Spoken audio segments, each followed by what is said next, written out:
verdadeiros adoradores adorarão o Pai em espírito e em verdade. E a presença de Deus está em todo lugar. O salmista Davi disse: se eu construir, subir no mais alto monte, tu ali estás. Se eu me esconder no mais profundo abismo, tu também ali estás. Então não é o lugar, irmãos, é o mover de Deus. Deus, quando Ele quer mover, Ele move. E eu sinto uma nuvem da presença de Deus nesse lugar. Eu sinto uma nuvem da presença de Deus em nossas vidas. Algo novo vai acontecer de extraordinário. Se prepare que Deus vai pegar você de jeito e vai fazer coisa extraordinária nas nossas vidas. Em nome de Jesus. Eu quero convidar a igreja para abrir a Bíblia em Jeremias capítulo 29, versículo 11 ao 14. Jeremias capítulo 29, versículo 11 ao versículo 14. Glória a Deus.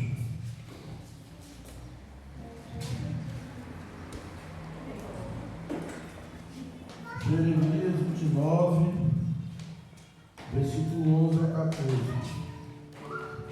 Trouxe aquele negócio não? Aqui não? Está ficando velho. Só porque eu fiz a 29, 11 a 14. Amém? Todos encontraram? Jeremias, capítulo 29, do versículo 11 ao versículo 14. Glória a Deus. Glória a Deus. Amém? Louvado seja Deus.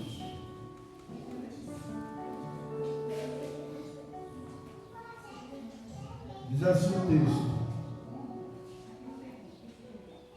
eu é que sei que pensamentos tenho a vosso respeito, diz o Senhor, pensamentos de paz e não de mal, para vos dar o fim que desejais. Então me invocareis, passareis a orar a mim, e eu vos ouvirei. Buscar-me-eis e me achareis, quando me buscardes de todo o vosso coração. Serei achado de vós, diz o Senhor, e farei mudar a vossa sorte. Congregar-vos-ei de todas as nações, e de todos os lugares para onde vos lancei, diz o Senhor, e tornarei a trazer-vos ao lugar de onde vos mandei para o exílio. Amém? Graças a Deus. Isso aqui foi uma profecia que Deus, falando com o povo de Israel, através do profeta Jeremias, sobre o cativeiro de Babilônia. Mas que Deus ia trazer o povo, ia levar, mas ia trazer de volta. Amém? Vamos orar por essa palavra. Pai, em nome do Senhor Jesus, eu quero neste momento agradecer a Ti, Senhor, por mais uma oportunidade de poder transmitir à Tua igreja a Tua palavra. Eu te peço, ó Pai querido, em nome de Jesus, que o Senhor venha me usar como instrumento em Tuas mãos, e que não seja aquilo que eu quero, que não sejam as minhas palavras, mas que sejam as palavras do Senhor, falando com a Tua igreja, com o Teu povo, com o Teu rebanho, Pai, em nome de Jesus. Em nome de Jesus, amém. Essa semana já tem dias que Deus vem me inquietando, né? Sempre que Deus quer trazer avivamento, sempre que Deus quer fazer alguma coisa, Ele coloca inquietação no coração das pessoas. E eu tenho sentido inquietação no meu interior. Eu tenho sentido inquietação e clamado a Deus e pedido ao Senhor, quando eu estou orando, eu digo ao Senhor, eu quero o Teu mover. Eu quero o Teu mover, eu quero pagar o preço que for necessário, mas eu quero o Teu mover. E hoje eu quero falar sobre o que traz avivamento. Quando foi, acho que não sei se foi ontem ou foi antes de ontem, a Sara postou um vídeo lá, mandou um vídeo para mim, do pastor Marcos Feliciano pregando, falando sobre Benihim, né? E aquele vídeo me impactou, porque me trouxe memórias maravilhosas, né? Me trouxe boas memórias, me trouxe até a memória que eu queria dar uma rasteira do Gerson. Gerson lembra, né, Gerson? Eu vou te derrubar. Você não prestar um cérebro de derrubar. A gente foi para o evento, estava Benihim, aí o pessoal caiu debaixo da unção de Deus, aí o Gerson chegou se gabando, né? Eu não caí, todo mundo caiu, eu não caí. Aí eu fui na hora estava um mover na igreja, a gente orando, e o povo caindo debaixo da unção. Aí eu cheguei perto dele, botei a mão na cabeça dele e falei assim, todo mundo caiu, vou dar uma banda em tudo. O Caio cai. Aí ele se jogou. Traumatizou. Ele ficou traumatizado. Mas eu fiz isso por causa do orgulho. Eu vi que ele falou assim com certa orgulho, certa vaidade, porque não caiu, né? Não foi, né? E o Jéssica, a gente tem uma intimidade, tem uma amizade de muitos anos, né, Jéssica? A gente sempre brinca, tudo. Então eu falei, cheguei no ouvido dele e falei, eu não ia fazer não, mas eu falei, se tu não quer, eu vou dar uma banda e tu aí se jogou. Caio não se jogou. Obedeci. O homem grande desse pergunta se derruba. O pastor foi cruel. Então, amados, eu quero falar com você hoje sobre o que traz avivamento. As pessoas que experimentam avivamento, elas não ficam sendo as mesmas. Elas não conseguem, de maneira alguma, continuar sendo as mesmas pessoas. Nós temos a história dos irmãos morávios, que eles começaram um movimento de oração, chamado Oração do Monte de Fêmea, que durou 200 anos. E foi o movimento que mais enviou missionários para o mundo inteiro. Os irmãos morávios. Por quê? Porque eles experimentaram o avivamento. Eles estavam passando por uma perseguição e havia um cidadão chamado Conde von Zinzendorf, e esse conde ofereceu uma fazenda para reunir os cristãos que quisessem se refugiar lá, porque os cristãos estavam sendo perseguidos. Então ele reuniu ali naquela fazenda cristãos de tudo que era denominação. Não tinha só uma denominação. Era menonita, era presbiteriano, era aqueles reformados, né? Tudo junto numa fazenda, morando tudo numa fazenda. Cara, aí ele falou, aqui só tem uma coisa, ninguém vai brigar por causa de doutrina, nem por causa de costume, né? Nós vamos viver em unidade, e cada um vive a sua fé, tá bom? E ali eu sei que aquele momento, naquele lugar, Deus trouxe avivamento. E aquele povo foi o povo que mais enviou missionários para o mundo inteiro. Depois nós vimos também um jovem chamado Evan Roberts, do país de Gales.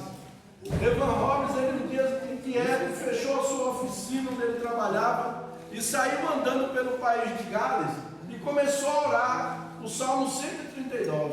E ele disse, Senhor, tu me sondas, Senhor, me dobra pelo avesso, Senhor, me muda, me transforma numa outra pessoa. Eu não quero continuar sendo essa pessoa que eu tenho sido. Me vira pelo avesso, me dobra, Senhor. E Deus trouxe um grande avivamento naquele país de Gales. Um dia as crianças estavam reunidas na igreja, no ensaio do coro, de um coral infantil, e as crianças estavam ensaiando. E deu 4 horas da tarde, era hora de terminar o ensaio. E as crianças não terminou. E foi dando 5 horas, 6 horas. E as crianças não chegaram em casa. E seus pais começaram a ficar preocupados. E se dirigiram para a igreja. E quando eles chegavam no caminho da igreja, em 500 metros de distância, os pais sentiam a presença de Deus e caíam gritando, pedindo perdão dos pecados para Deus. Sabe por quê? Deus trouxe um mover dentro daquele ensaio daquelas crianças.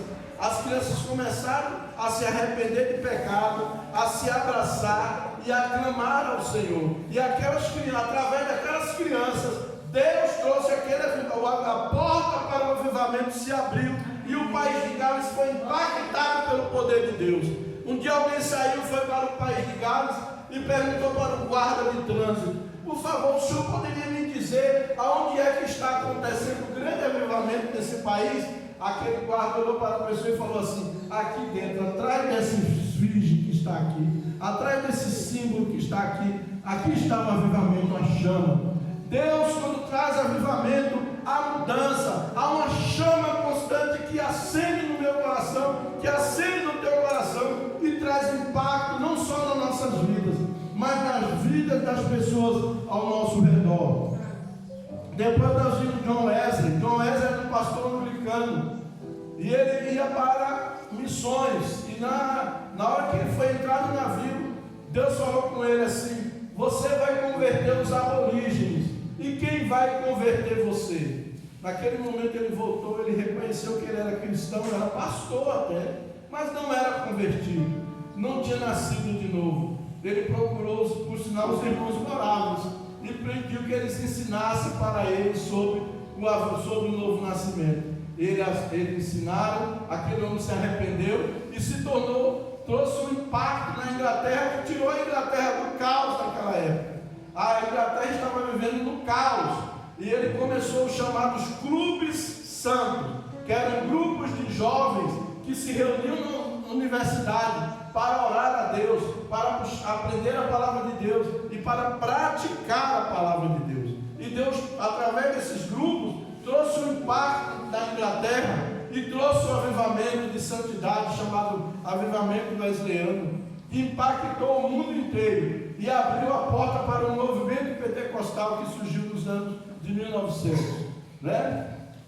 Nós vimos também John Hyde chama conhecido como o homem que orava.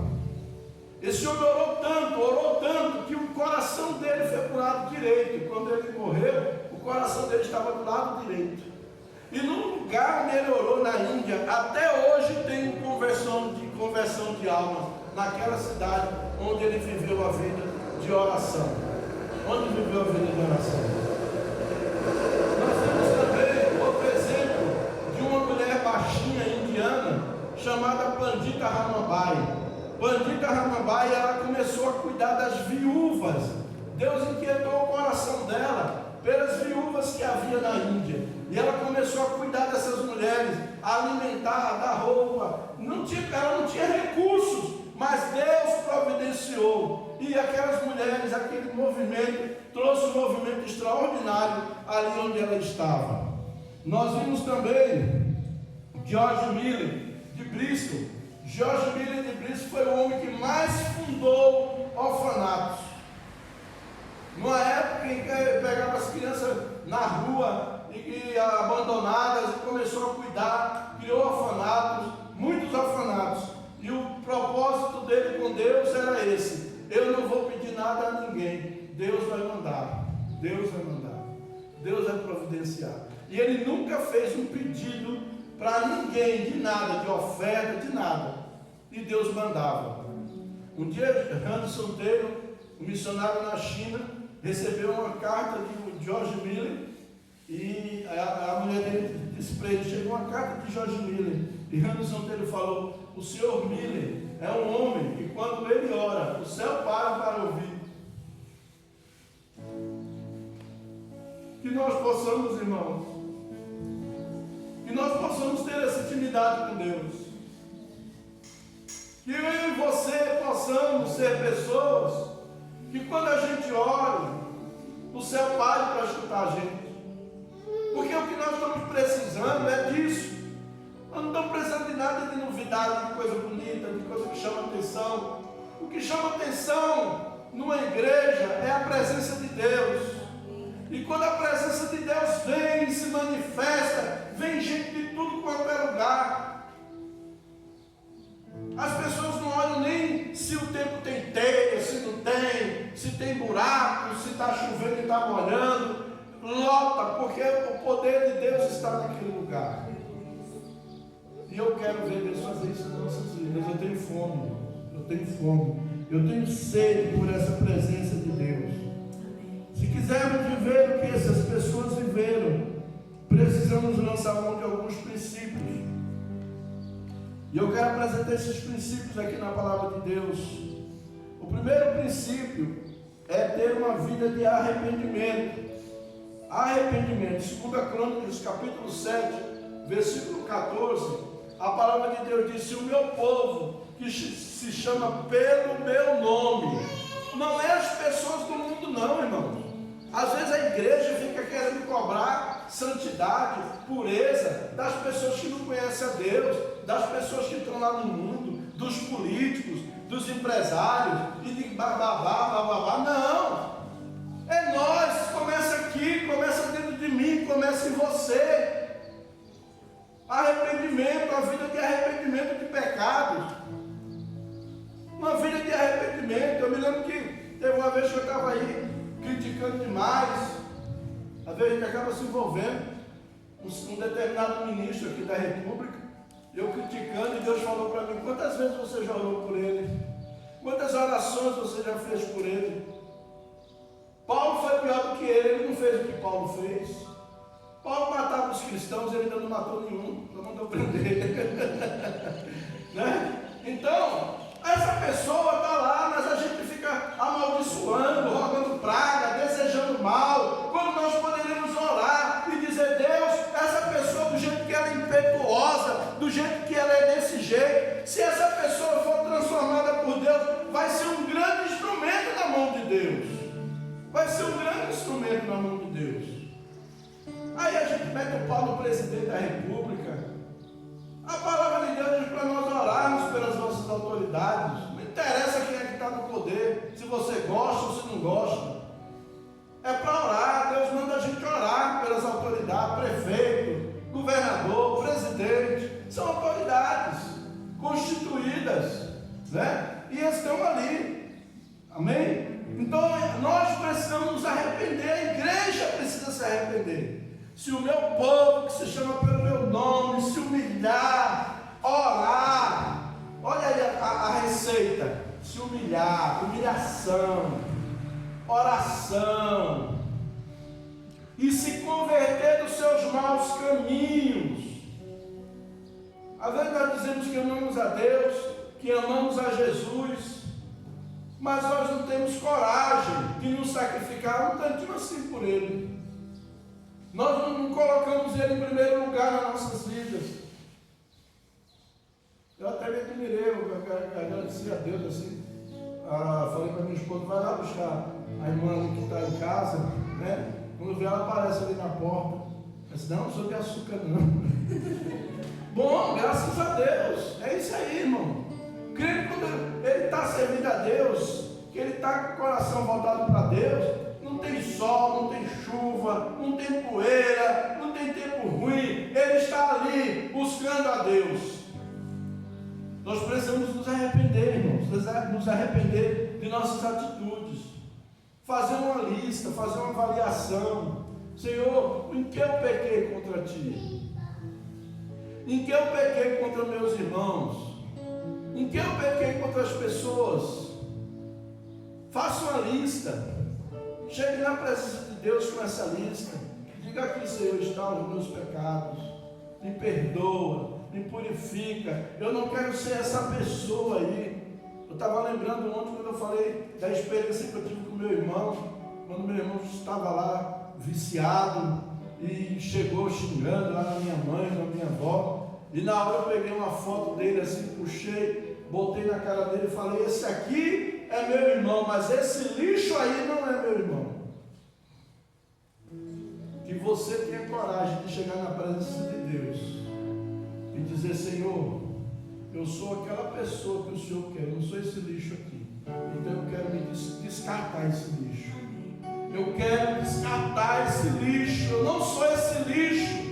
Eu não sou esse demônio. Eu não sou essa pessoa ruim. Eu não sou essa pessoa maldosa, faladeira, linguaruda, fofoqueira, que deseja o mal dos outros. Eu não sou. Essa não é a minha essência. Esse é o lixo. Eu me arrependo agora disso e eu me volto para Ti.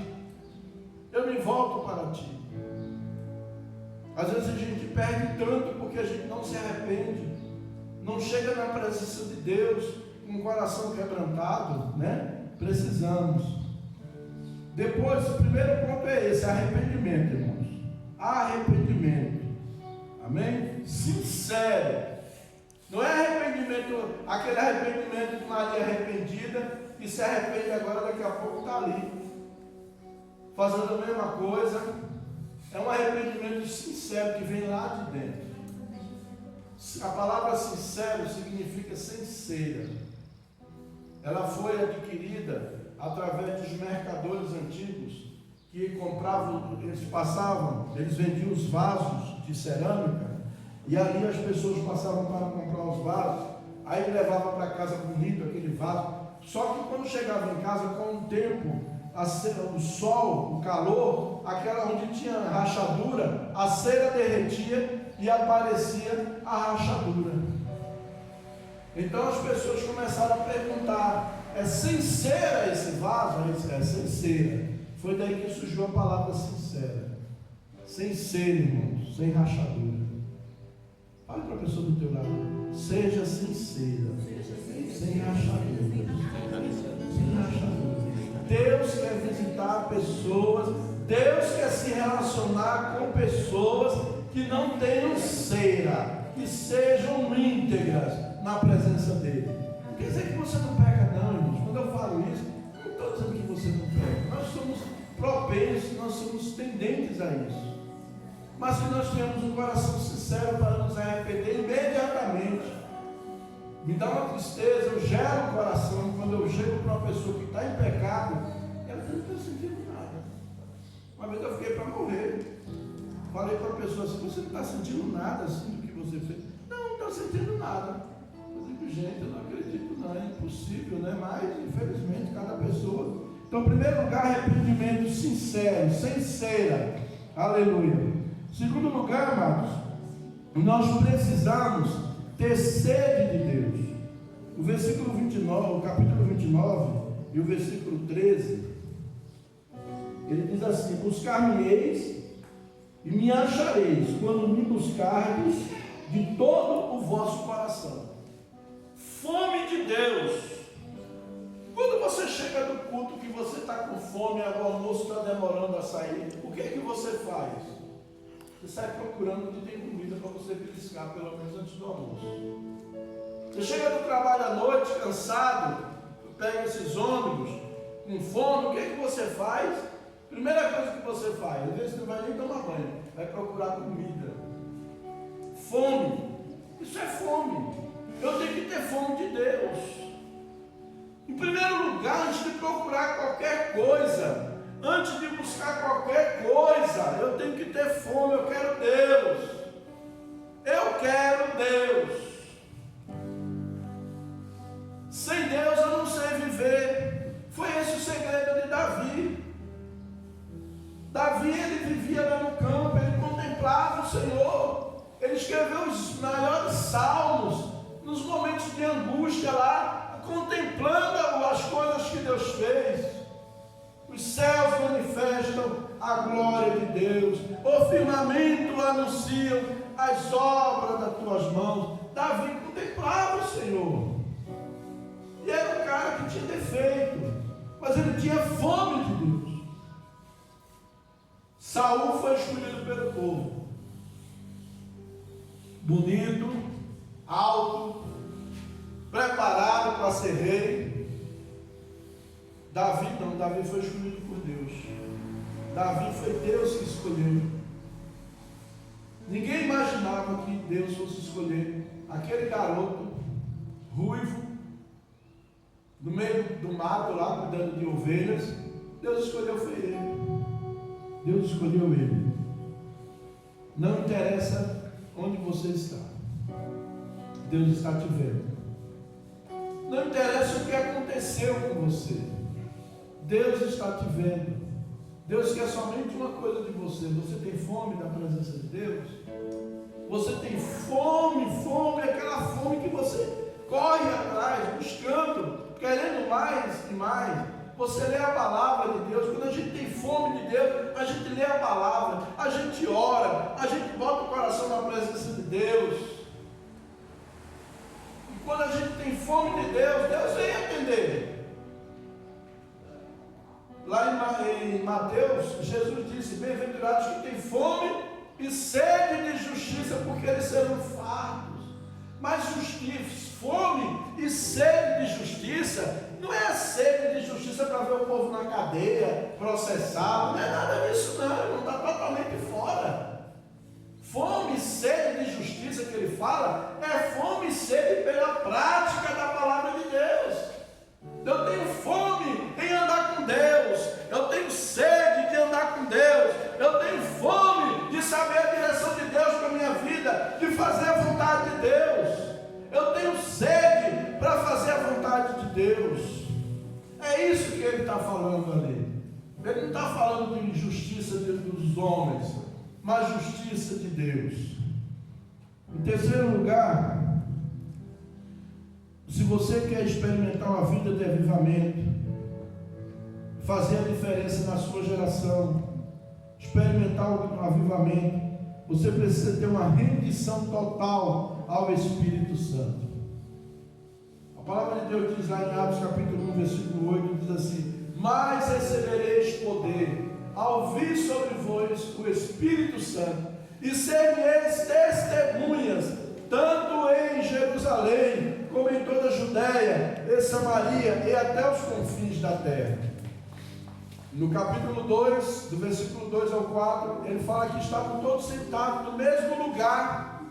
Eles passaram 10 dias de oração no cenáculo, esperando o Espírito Santo. A gente vem para o culto e fica lá olhando para o relógio, não vê a hora acabar. Como é que a gente quer ver milagres? Como é que a gente quer ver o poder de Deus? Eles passaram 10 dias, e no 10º dia veio um vento impetuoso que encheu toda a casa, e a palavra de Deus diz que foram vistas sobre eles línguas repartidas como que de fogo. O Espírito Santo veio. Quer ser cheio do Espírito? Aprenda a esperar o Espírito na presença de Deus. Aprenda a esperar, aprenda a buscar, tenha uma vida de rendição. Rendição, se render. Se render. Se render significa o quê? Eu me despojar de todos os meus argumentos, de todas as minhas preocupações, de todas as minhas armas.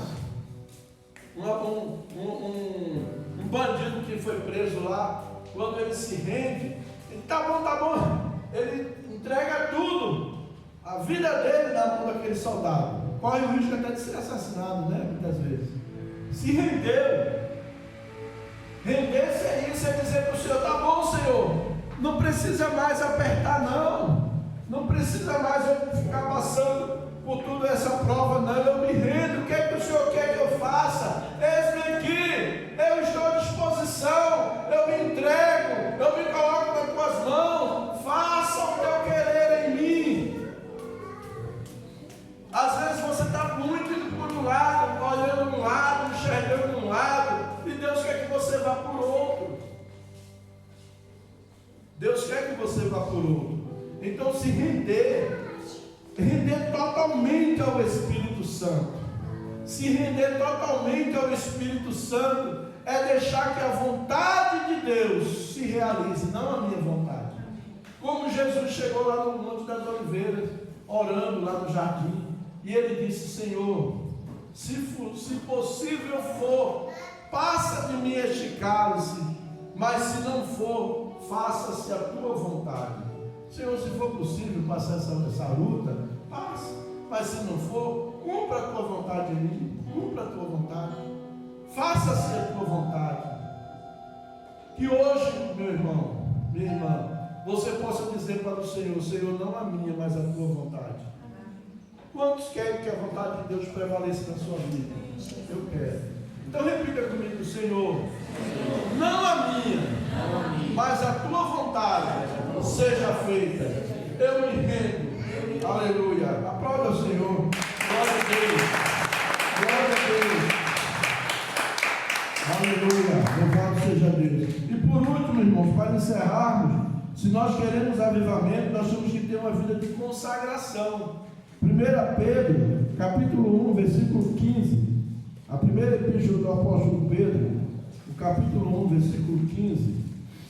Quem achar aí pode ler, por favor, estou com dificuldade aqui na leitura. 1 Pedro, capítulo 1, versículo 15. Pode ler. Mas como é santo aquele que vos chamou, sedes vós também santos em toda vossa maneira de viver. 16. Porquanto está escrito: sede santos, porque eu sou santo. Está vendo, irmãos? Consagração significa santidade. Santo significa ser consagrado, ser separado para Deus. você vai ser separado para Deus. Antes de eu pertencer à minha esposa, eu pertenço a Deus. Antes do seu filho pertencer a você, ele pertence a Deus. Consagre, ofereça. Senhor, eu ofereço a minha vida, eu ofereço os meus filhos a Ti. E consagração, santificação, muitas pessoas têm uma visão errada. Eu sempre falo que eu tenho muito cuidado quando eu falo de santidade. Por quê? Para não ir para o legalismo religioso. Porque tem muita gente que confunde santidade com santimônio. Santimônio é o santo de mosteiro. Na época do monergismo, na época monástica, aquelas pessoas que queriam sair da corrupção, que não queriam se misturar com aquela corrupção de vender indulgência, com aquela mentiraiada toda que estava vendo, eles faziam o quê?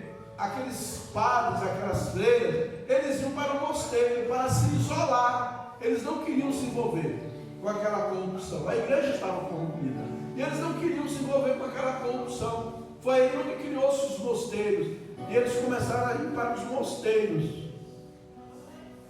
Muita gente pensa que para ser santo é preciso ir para o mosteiro, sair do meio do mundo, do meio das pessoas.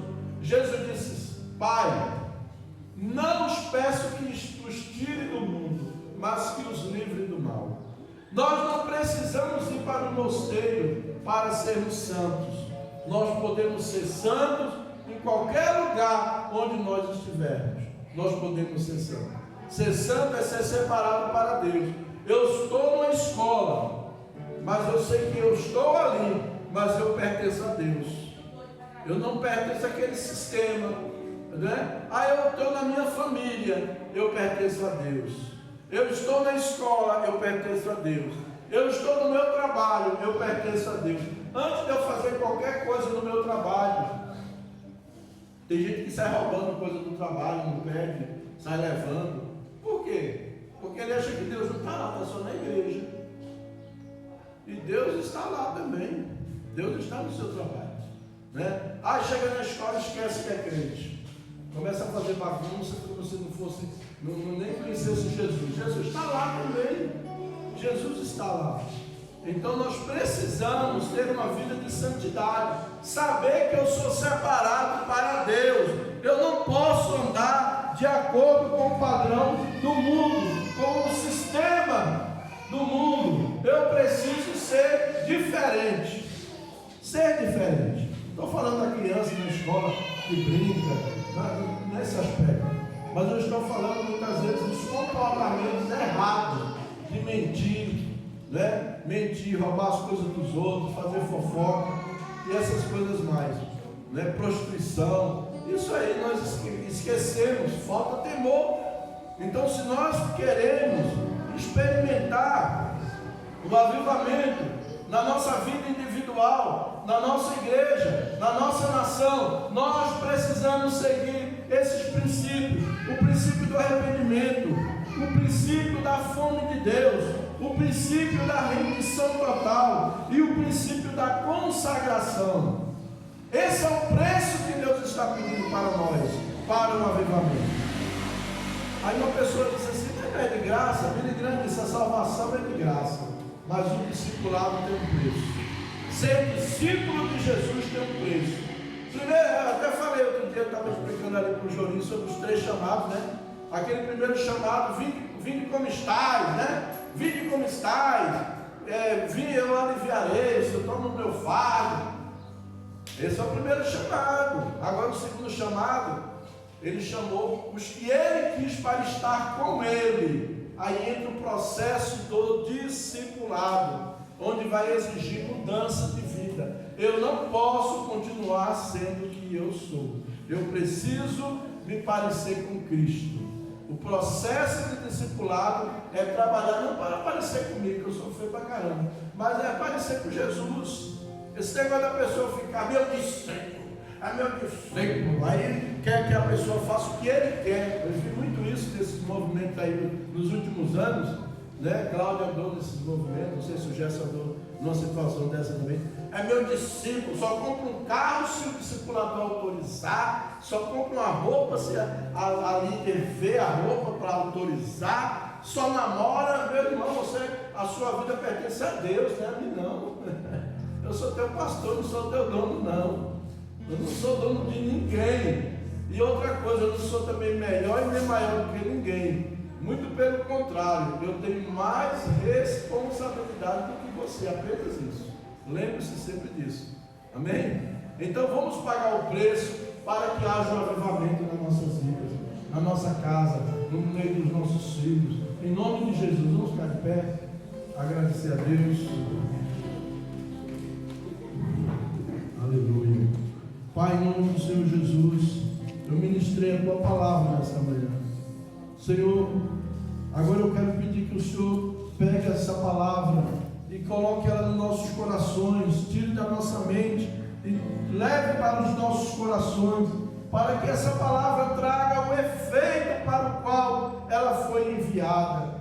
A começar de mim, Senhor, a começar da minha vida, que eu possa olhar para essa palavra e colocar em prática, Senhor, e não viver de saudosismo, que nós possamos experimentar algo tão extraordinário, que o Teu nome venha a ser glorificado, Pai. Em nome do Senhor Jesus, eu me coloco no Teu altar, eu me esvazio de mim mesmo. Ó Senhor, tudo aquilo que tem na minha vida que não Te agrada, tudo aquilo que tem em mim que não pertence a Ti, meu Deus, arranca, tira e deixa eu ficar só com aquilo que pertence a Ti, e que o Teu nome venha a ser glorificado, Pai, em nome de Jesus, em nome de Jesus. Amém, amém. Graças a Deus, que Deus abençoe.